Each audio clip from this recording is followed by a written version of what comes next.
Good evening. Welcome. Thank you so much for joining us on this blustery evening that reminds us that winter is nigh upon us. I'm Rachel Marston from the Department of English and the faculty liaison to the Literary Arts Institute. Again, thank you for joining us to celebrate the publication of Edwidge Danticat's The Art of Death, published by Grey Wolf Press, and to hear Edwidge share her work with us. Please take a moment to turn off or silence your cell phones or devices. I'm using a prop to help remind you this. I would like to begin by thanking Mark Conway, the director of the Literary Arts Institute, for his ceaseless work on behalf of our campuses in forwarding the Benedictine community's deep connection with the written word and the art of the book. This year is the 20th anniversary of St. Ben's collaboration with Grey Wolf Press. And this partnership and the books that we have been able to celebrate and honor on behalf of Sister Mariella Gable, along with this entire reading series, would not be possible without Mark's commitment to and faith in the power of literature and art.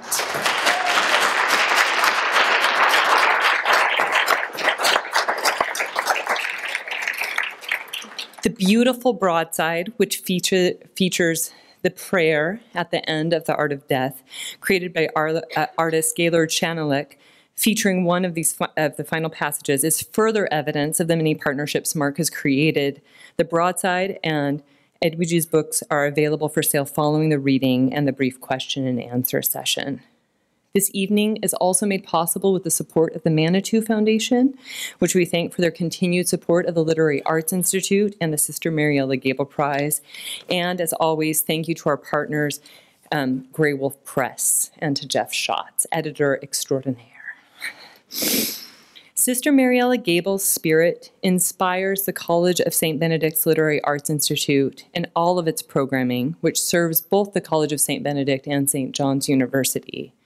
Dante scholar, poet, editor, writer, and champion of new fiction, the late Sister Mariella Gable was an outstanding English professor who taught at the College of St. Benedict from 1928 to 1973. During her career, she fiercely supported contemporary writing that bravely explored new approaches to style, voice, and content. Edwidge Danticat's newest book, The Art of Death, is a powerful exploration of how we understand and engage with death in life and in literature. At the intersection of memoir and criticism, the book weaves Danticat's personal experiences with death and dying with her analysis of how many writers from Ta-Nehisi Coates to Toni Morrison, from Audre Lorde to Christopher Hitchens, grapple with writing about death. Danticat's intensely intimate and tender portrait of her relationship with her mother and her grief during her mother's illness and following her death intersect with her incisive exploration of how writers have approached death, from representations of infanticide in Morrison's Beloved to portrayals of life on death row. Danticat reminds us that books provide a way for us to understand the world and our own mortality. She asks us to think what it means to write about death, but also reminds us that we cannot write about death without writing about life. Death, what Danticat calls that most private of departures, becomes global. She writes that we are often told not to compare tragedies, but how can we not when we experience them in the same body and with the same mind? Past horrors give us a language or basis upon which to create a new language, to define new disasters. Public terrors become personalized. Here, Danticat is discussing the many public and televised disasters we frequently face, but she is also asking us to think about the ways the private becomes public and the public becomes private.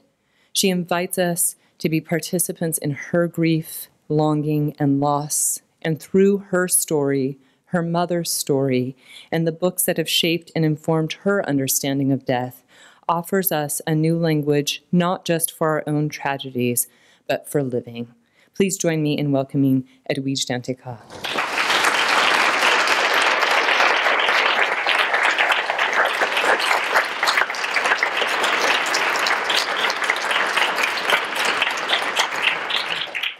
Good evening. Thank you all so much for coming on this very cold evening. I hope you're not just seeking warmth.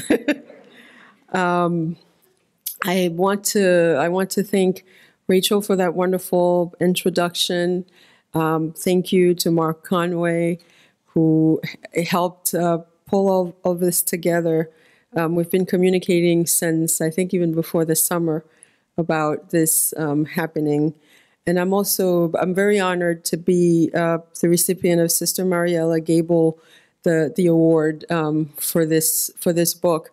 My mother, who in part inspired the book, was a very religious person. So I would think that I would love to think that she would think that this is a kind of bridge that what I've learned about Sister Mariella, both the fact that she was a sister and the fact that she was also an intellectual is a kind of bridge. It's kind of meeting place between my mother and myself.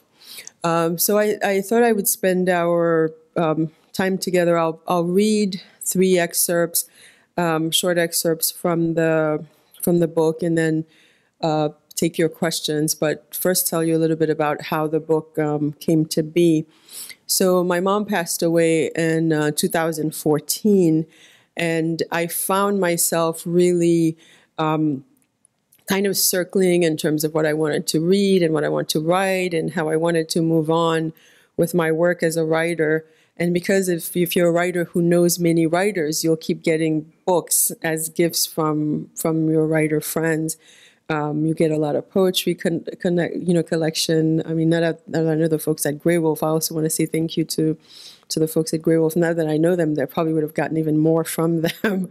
But, people send you a lot of books. And depending on kind of where you are in your grief, sometimes you feel like, some people, even with this book, will say, it's too soon for me to read it. And others will say, I've been reading every book in the bibliography because they're sort of seeking this feeling that, that you're less alone. But I was seeking more way forward in terms of what I wanted to write. And I knew I didn't want to write a full-on memoir about my mother and her life and her dying. I just as I had done with my father and my uncle a couple of years back in a book called Brother, I'm Dying. I didn't want to write, as my brothers kept joking, Sister, I'm Dying. So, but I wanted to kind of note down what had happened with my mother, and the fact that she, we spent when I grew up away from my mother. She left Haiti when I was 4, and we were reunited when I was 12, and then to have her, to spend the last year of her life with me together, basically just the two of us. With my family was an extraordinary thing. So I wanted to reflect on all of that, and I wanted to write about it, but I didn't want to write directly about it. Sort of this happened and this happened. And it just so happened that I had been reading this series of books from Grey Wolf Press, and this series that Charles Baxter had started called The Art of, and there were craft books that also had these personal elements where the writer would talk about a subject and also then bring in some elements of literature as well as their personal experience. And I thought, this is how I want to write about my mother. And so I wrote to them and I said, I want to be in your craft series, but I want to write about death. And I thought that they would think, as most people do, that it was morbid, but they were like, okay.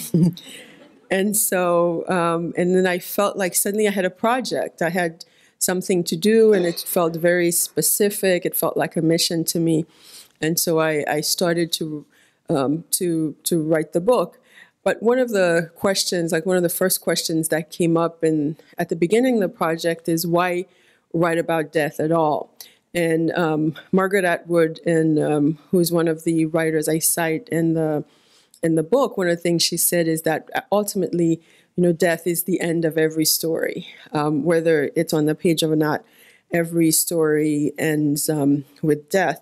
But I also felt like, as a charge, and one of the inspiring quotes for me was in Toni Morrison in her Noble lecture, where she, even without talking, it wasn't a lecture necessarily about death. It was about things we pass on. The lecture starts with once upon a time, which is the beginning of a story. And then somewhere in the middle of the lecture, she finds herself saying, we die, that may be the meaning of life, but we do language, that may be the measure of our lives. So, and one of the things that one finds oneself doing at the end of the life of someone we love, and one of the things that I saw that a lot of the writers who were dying writers writing about their death, like Audre Lorde, when she was dying from cancer, or Christopher Hitchens, when he was dying from esophageal cancer, he wrote about his dying, but also about his life, and language was really the measure of their lives, because they felt like this is what they were leaving behind, and this is what would outlive them. And so the more I got into that project, the deeper that element of it was for me. And also the fact that I realized, even for those of us who are not writers, are leaving these traces of ourselves these days, on social media, all those pictures that you're posting on Facebook, and all of these things are creating this other kind of living memorial that remains long after. So, so now when people say, so-and-so will always be with me, you mean literally that they're in your pocket on the phone.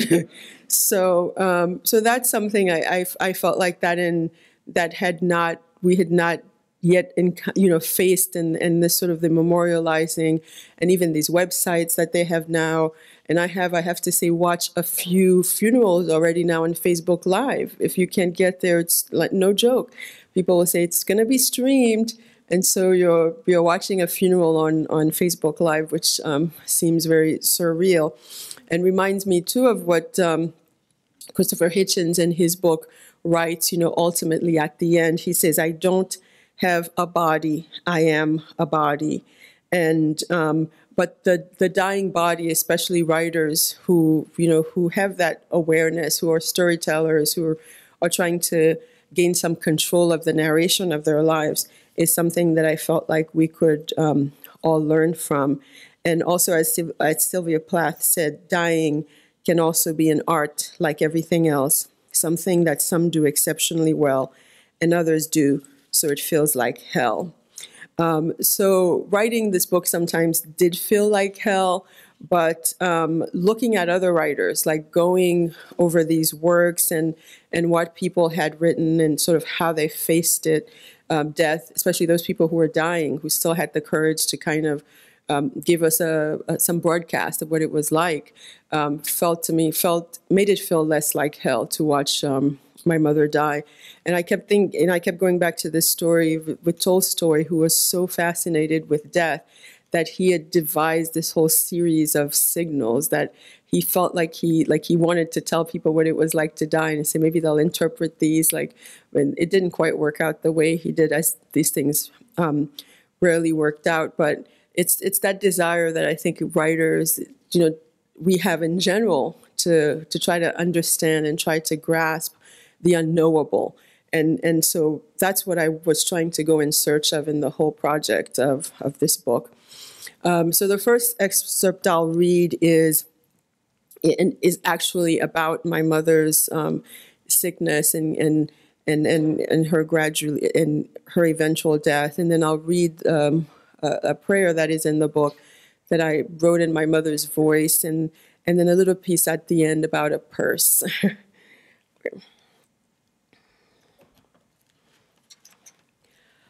A year before her death, my mother finally started losing weight. She gave up her fatty foods and sweets and went to herbalists who sold her pills and herbs that were supposed to regulate her digestion. In addition to all of this, she was seeing her primary physician in New York every 3 months. The weight flying off seemed like a reward for good behavior. The only downside was that my mother, who now weighed less than me, had plumped, was burping all the time, as if there was thunder trapped inside her shrinking body. At Christmas time, I invited her to come spend the holidays with me and my family in Miami. At first, she said no, Her birthday was 3 days after Christmas, and she wanted to spend it in her home in Brooklyn. She changed her mind right before Christmas and came to Miami. On Christmas Day, she cooked a lavish dinner, of which she ate very little. She ate even less at her birthday dinner 3 days later when we took her to one of her favorite restaurants. I took my mother to see my physician friend Rose May right after New Year's. I spotted the alarmed look on Rose May's face as soon as she touched my mother's stomach, which in spite of her weight loss had grown twice its usual size. Rose May took my hand and guided it to a spot near my mother's extended belly button, which felt like a well-polished rock. Rose May immediately started writing down a list of tests my mother would need. Each test led to another more complicated test, and slowly both Mom and I realized that we were not on a quest to disprove something bad, but in an expedition to identify how bad it was. For a long time, I would refer to it as a mass, not a tumor or cancer. That is until Rose May got all the test results and sat my mother down and explained the sizes and the staging and how cancer is not always a mass, but how it's sometimes like a blanket over organs or chains that trap them, and how cancer can't always be cut out, but at times only minimally reduced. I thought my mother would burst into tears, but she did not. She listened attentively and nodded. Her face betrayed no trace of fright or panic. She was still. In the car on the way home after that meeting with Rose May, my mother and I were both lost in a terrible silence, which should have been filled with tears. At a red light where I stopped for too long, my mother spoke up for the first time since we'd heard the news and warned me, "Don't suddenly become a zombie," she said. She was telling me not to lose my good sense, to keep my head on my shoulders. Later, I would align this moment with something I had read long ago by the writer Zora Neale Hurston. In the 1930s, while doing anthropological research in Haiti, Hurston claimed to have come into contact with an actual zombie, a woman named Felicia Felix Mator. She even offered a photograph as proof. Dressed in a loose-fitting and shabby frock, Felicia Felix Mentor's eyes were glazed in a way that made her look blind. Her hair was cropped closely, and even though she was standing up in the picture, she looked the same way she might look lying in her coffin. The supposed zombie must remain a mystery, and Felicia Felix Mentor looked like one, haggard and lost. The zombie's inner spiritual geography has been erased by death, but the body is still forced to wander the earth. This is the kind of life and death nobody wants, a painfully eternal living death. Of this zombie, Hurston wrote, "How did this woman, supposedly dead for 29 years, come to be wandering naked on a road?" If my mother came wandering down on a road naked 29 years from now, would I still want her? I thought in the car that day.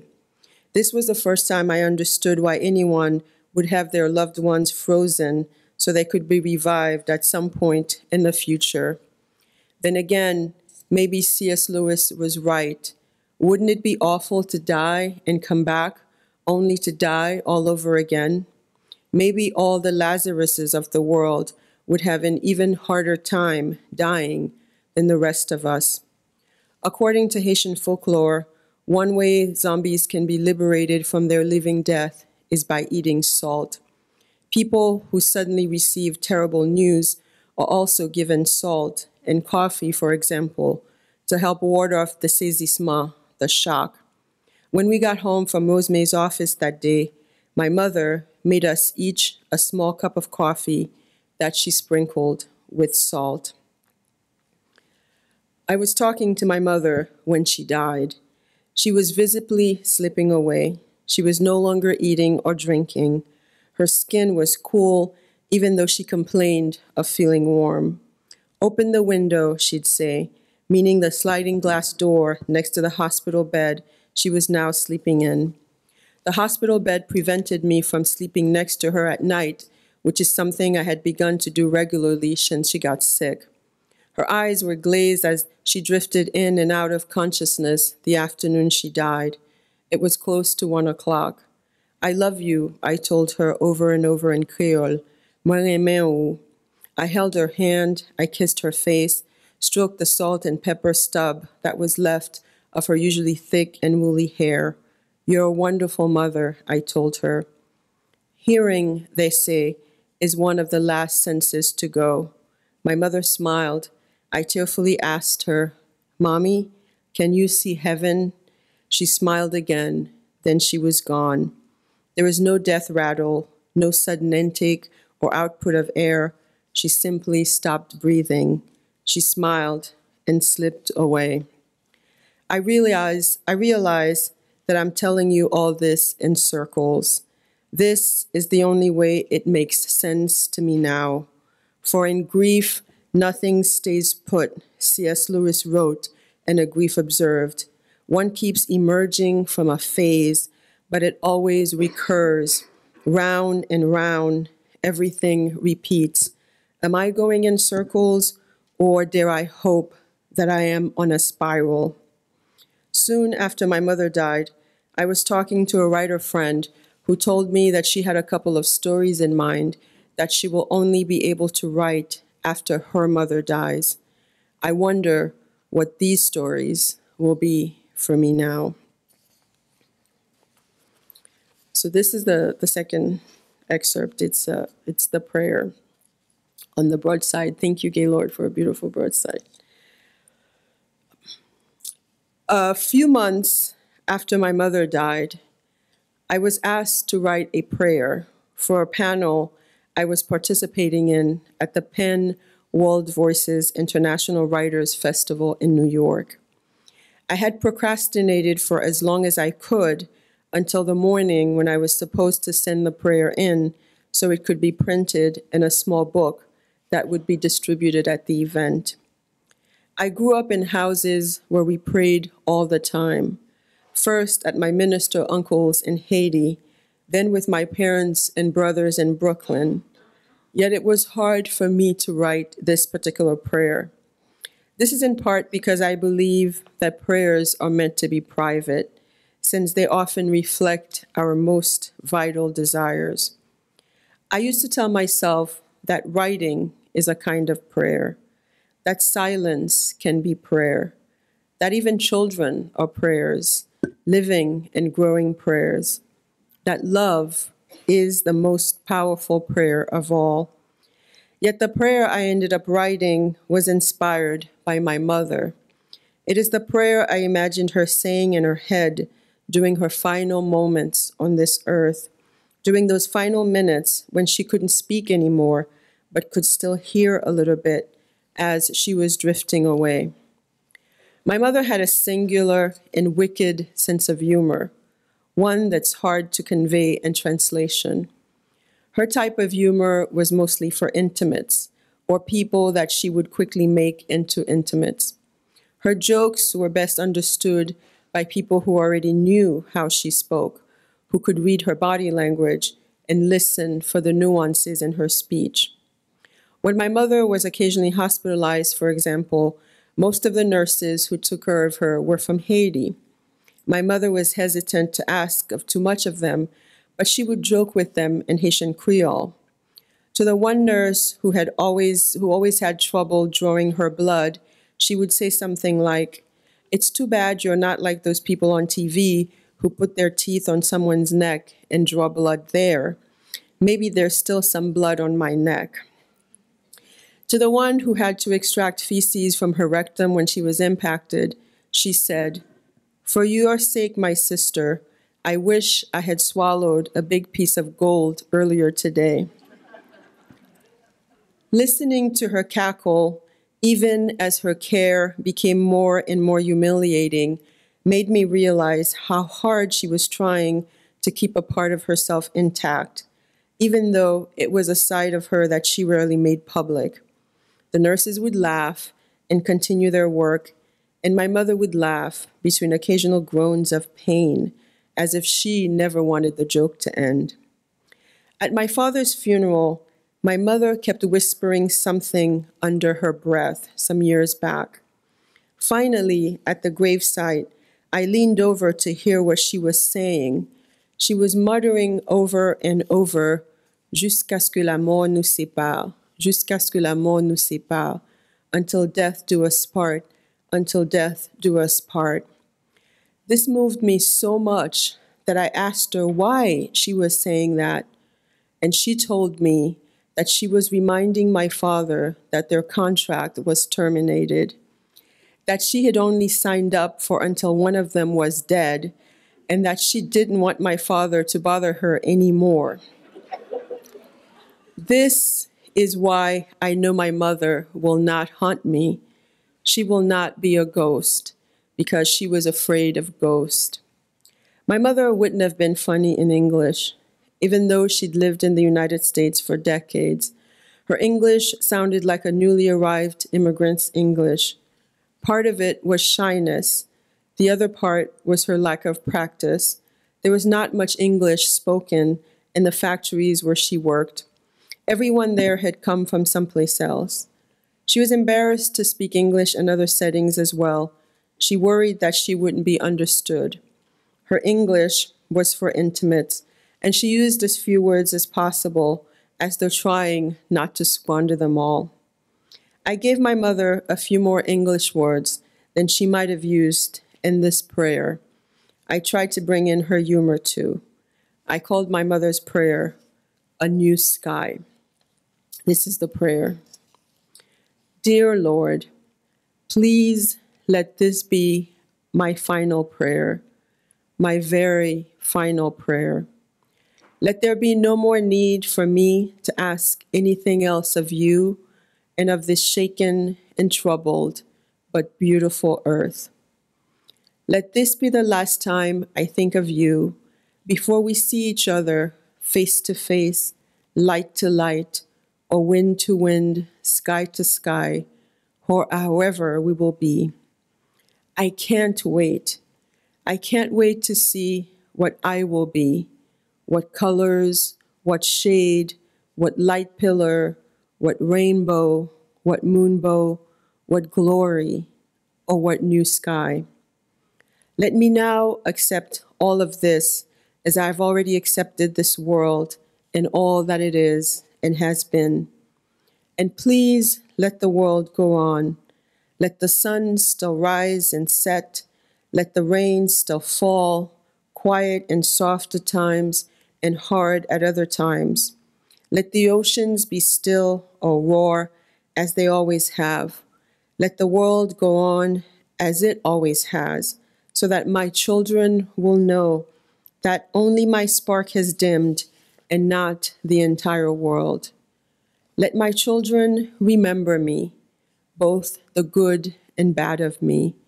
Let them not forget one thing about me that could help them be one better woman and 3 better men. Please let the pain racking my body stop. Let it stop right now. Let my lungs stop aching. Let my breath stop sounding like hammers in my ear. Let me not say anything hateful at this final hour. Please make my daughter stop crying. Let it be a sunny day when they bury me. And please let my children find the $500 I left in the tin can in the freezer. I should have told them about that when I still could. Don't let them throw out my good blender either. All it needs is a new blade. Let them say nice things about me at my funeral, things I have never heard them say before, things I would never imagine them even thinking about me, things that have nothing to do with being spanked by me. Don't let them go on talking too long at the service either. Let them shut up, please, when it's time. And let them know that I have always been praying for them like this, silently in my head, and that if it's at all possible, I will never stop praying for them like this, silently from somewhere else.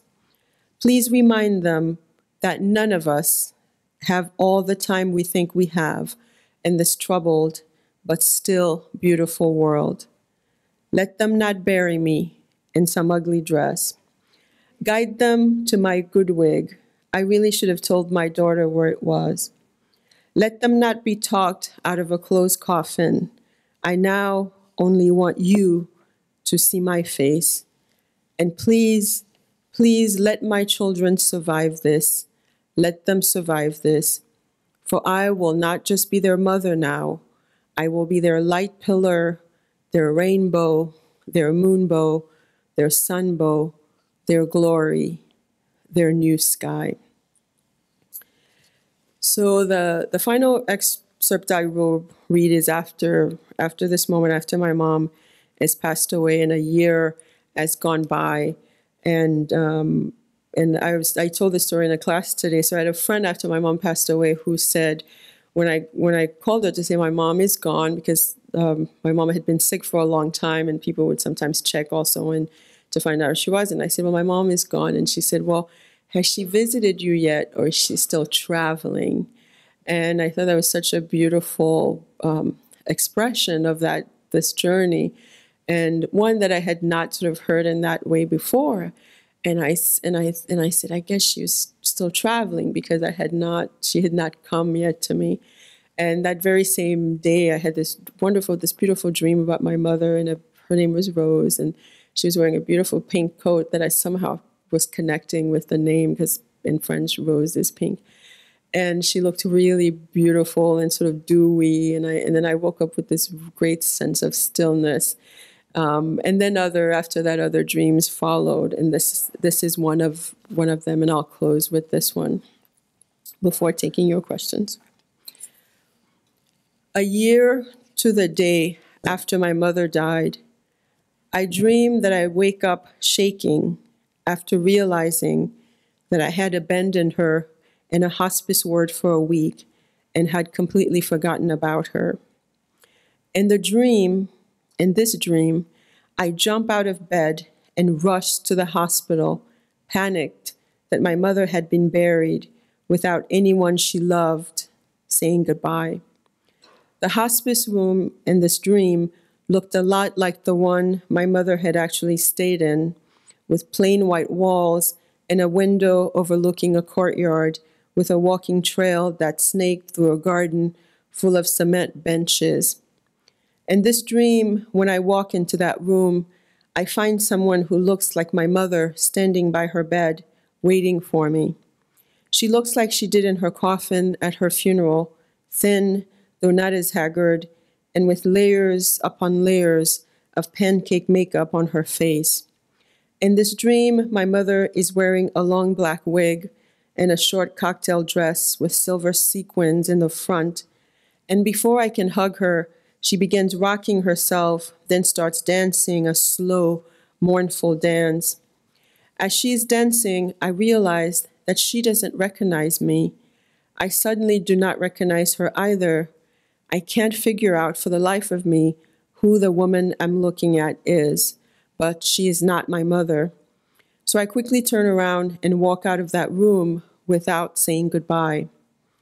In the hallway outside the hospice room, I mumble a few words to myself about a purse. A purse? Oh yeah.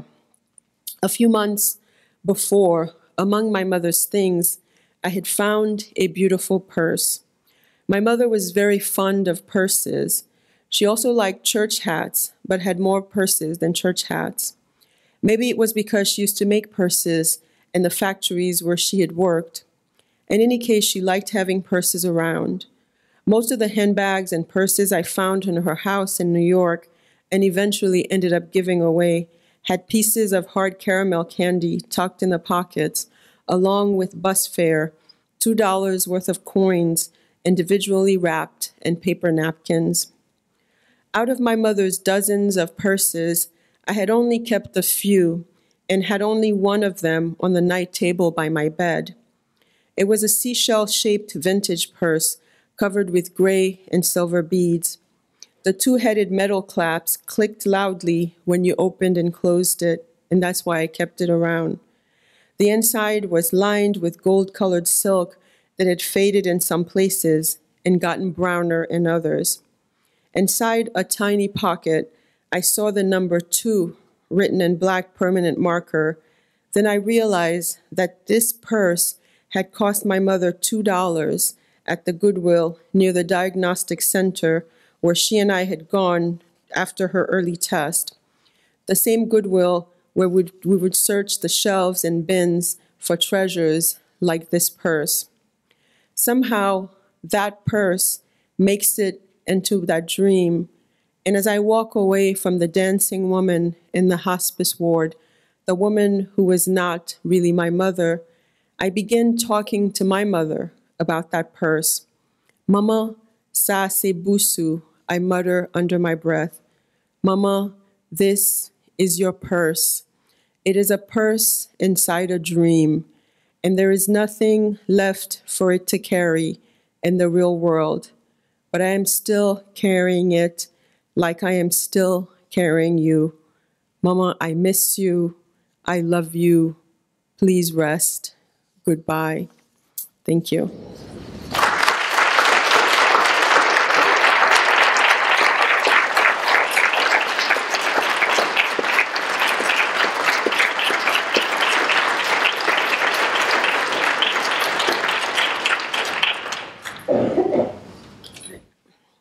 If you have any questions.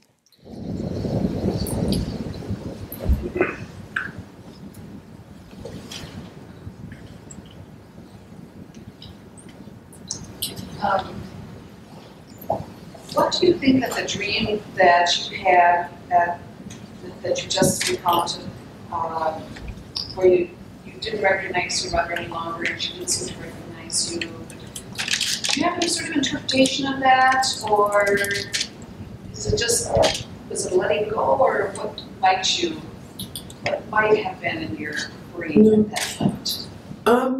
I tried, especially after I had to write about the dream. The question is about the dream that I recount how I would interpret it. I felt like it was I felt like it was another form of that visit that my friend was talking about, and it was almost saying it's okay to let go a little bit, because also, and I recount some of this, and like almost to on the anniversary of my mother's death, I started feeling some of her early symptoms when she was sick. Like I started feeling like some of the bloating, like some of the aches in my own body. And I just felt like it was almost saying like you've let go of some of the material things of, you've given up some of the purses and some of these things, that it's also okay to let go of some of the weight of this grief. I felt like to me that's how I interpreted it, even as I was writing about it. And I felt like, I felt like it was just like another type of message saying, it's okay. It's okay to let go. Did your writing in any way help you heal? Yeah. The question is, did the writing help me heal in any way? Absolutely. And I've always felt in very difficult moments in my life that I'm very privileged to have this medium as my therapy, because I feel like it really, it lightens the load a great deal for me. There's Julie Dash's beautiful movie, Daughters of the Dust. And there's a scene where Yellow Mary, who's one of the characters, says, she has a trunk. And she says, I put all my pain in this trunk. And whenever I want, I visit them there. So it's kind of like her notion of that was like sort of detaching them a little bit from the body. I mean, it doesn't completely, it's not, I don't believe in closure. So I think like that whole notion of closure is so easy. If it only were so. And grief is peaks and valleys. You have good moments, you have bad moments. You can, it can be years from, has gone by, and then something kind of triggers you to burst into tears.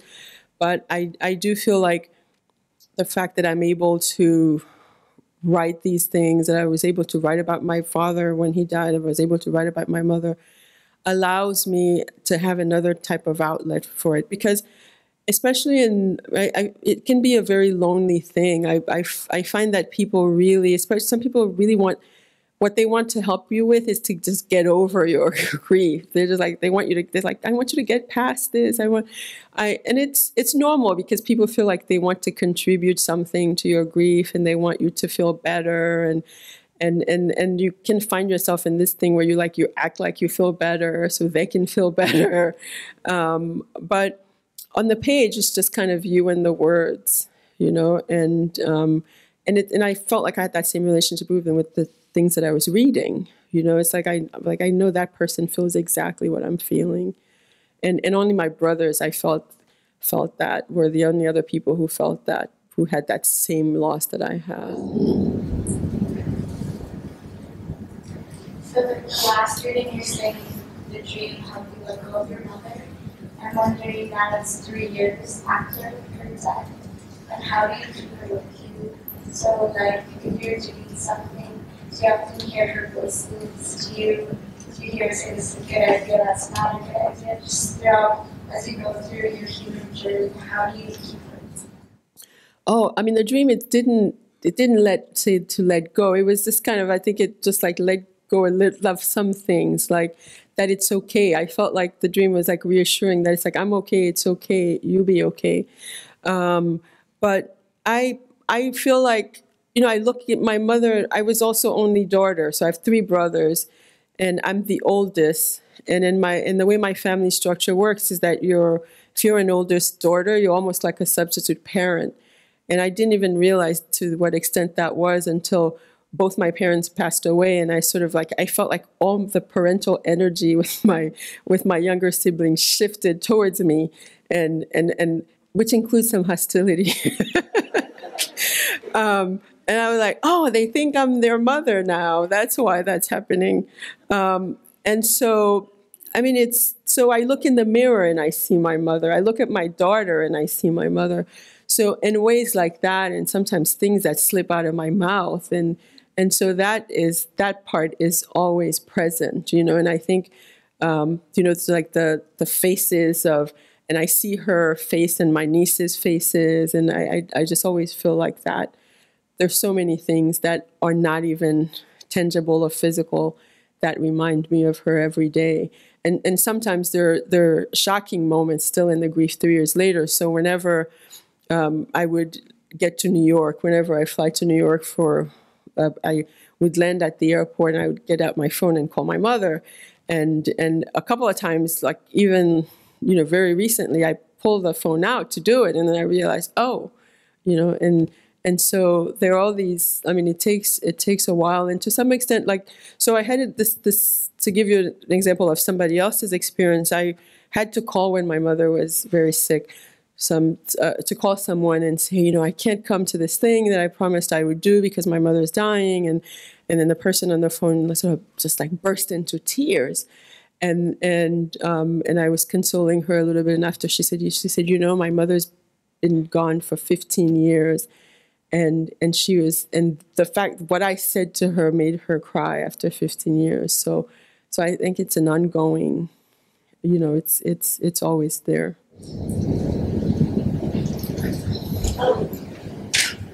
Quote from the poet Wallace Stevens has just come into my mind, and I wonder what you would think about it. He wrote that death is the mother of beauty. It sure doesn't feel like it when it's happening. But I think that's beautiful. But it feels, I think, I'm still waiting for that to sound true to me. It just feels like hell more than beauty to me. Yeah. Maybe on a kind of a similar vein, but you mentioned a few times in the book the idea of living dyingly, and that it's not just something that's necessary to be human, but also maybe desirable, that it gives you some perspective or clarity. So maybe it's not beauty, but do you feel like that living dyingly has changed how you look at things, especially after working? Yeah, I mean, I could see like the beauty, absolutely. I mean, I think the rebirth, that part of it, I think I'm too close, I think, to the moment, perhaps. But the living dyingly comes, from Christopher Hitchens, who wrote about this when he was dying, and what he said about, he phrased it in this way, sort of the way he knew he was living, knowing he was dying, which technically we all are living dyingly, right? Like we all know that we will die eventually. Sorry to tell you, young people. But when you were like he had a diagnosis and so forth, like it was more immediate for him. So he was very, for him, conscientious of this notion of living dyingly, and making the most of this time that you've had. And all these writers like Susan Sontag and Audre Lorde and all these others, they were sort of fiercely living, and in those last days, and to whatever extent they could, and the way they were best doing it was through the stuff they were writing. And I think part of that was because they had this awareness that they wouldn't be able to write everything they wanted to write, and so they really wanted to. They had this laser focus of like they had to write what they had to document this experience because it was what was most immediate for them. But they had this urgency also to the things to the work that they wanted to create.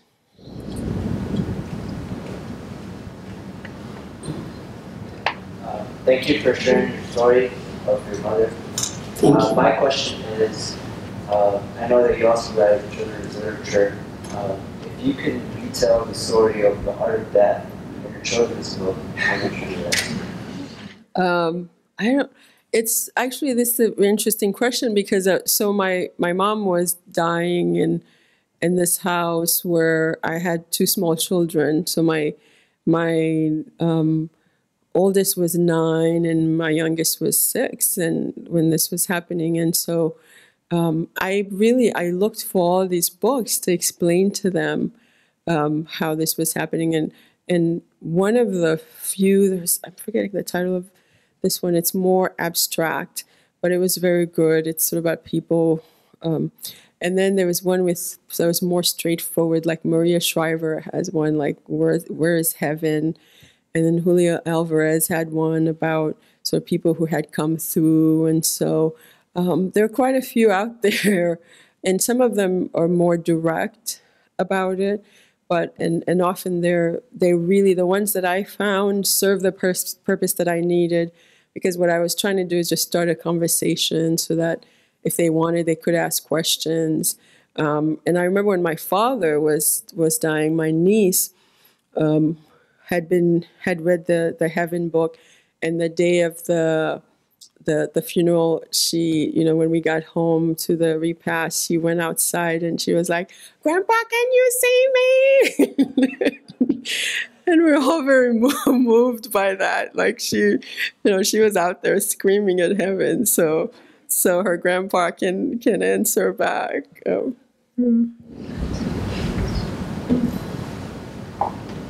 It's in the middle of it.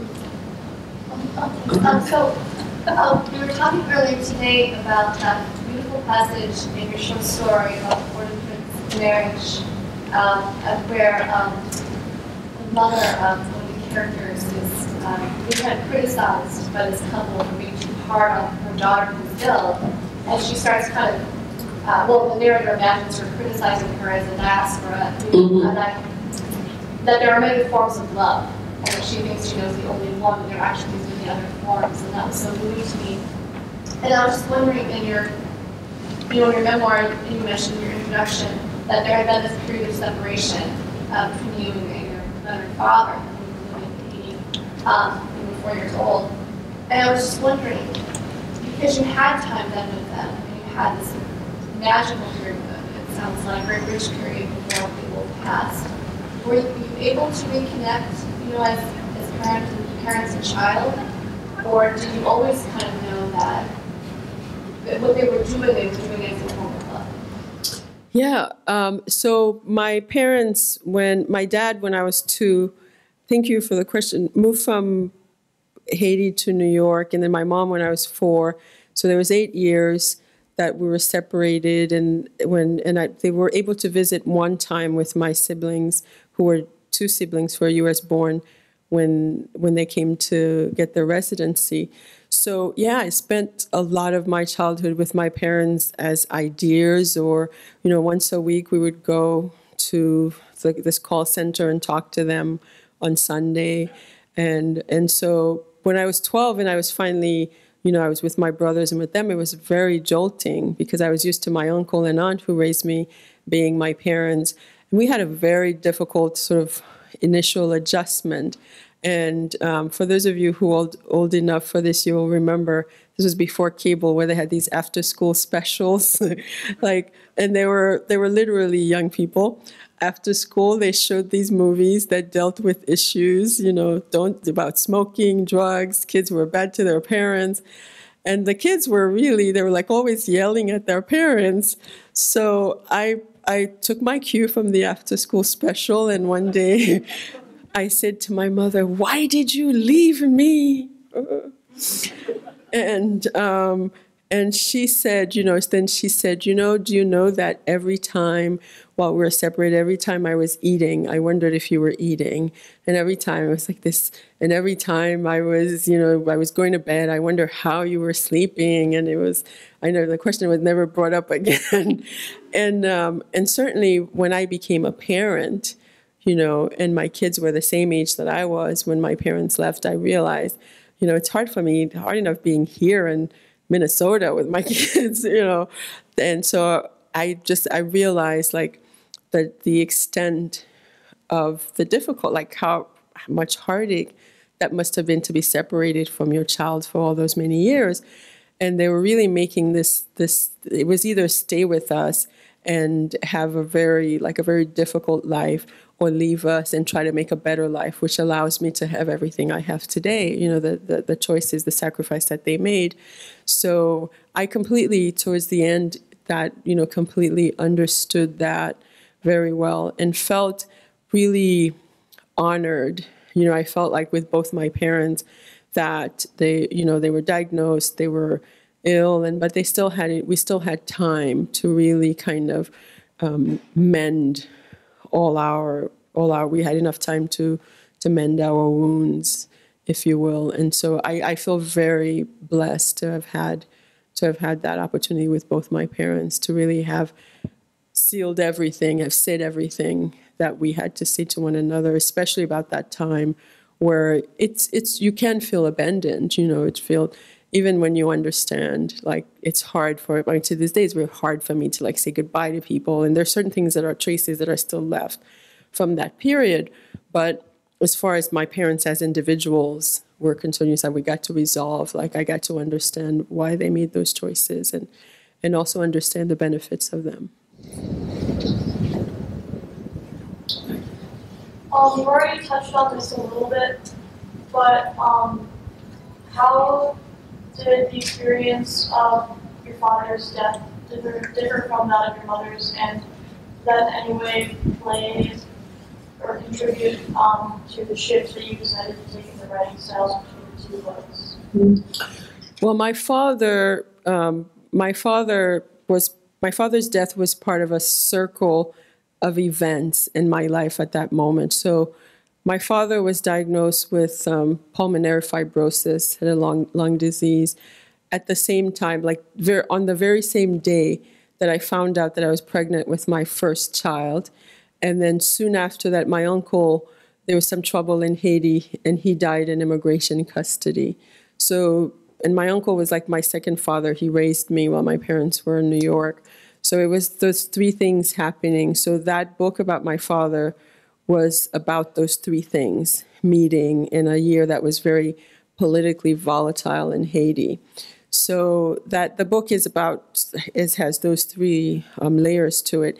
And then when I was writing that book, my mother said to me, "Leave me out of that." She's like, and often people ask, "Why isn't your mother in that book?" And she didn't want to be in it. And I respected her choice, even though I sneak her in there. She's in there in some places. So, and that's also the other reason that I thought that I sort of, I sneak around her story in this. She didn't say not to write about her, but I knew she wouldn't want me to go too much into like her whole life. And my mother recorded, and I talk about it in the book, this cassette that I found after she died that she had been recording all along, like telling me, make sure you wear a hat to my funeral, no open-toed shoes at my funeral, and all these sort of control freak typical things that trying to boss us from, even after. And so I just felt like this was an easy, like a more fitting medium, sort of like to skirt around it, for her version of things, Okay.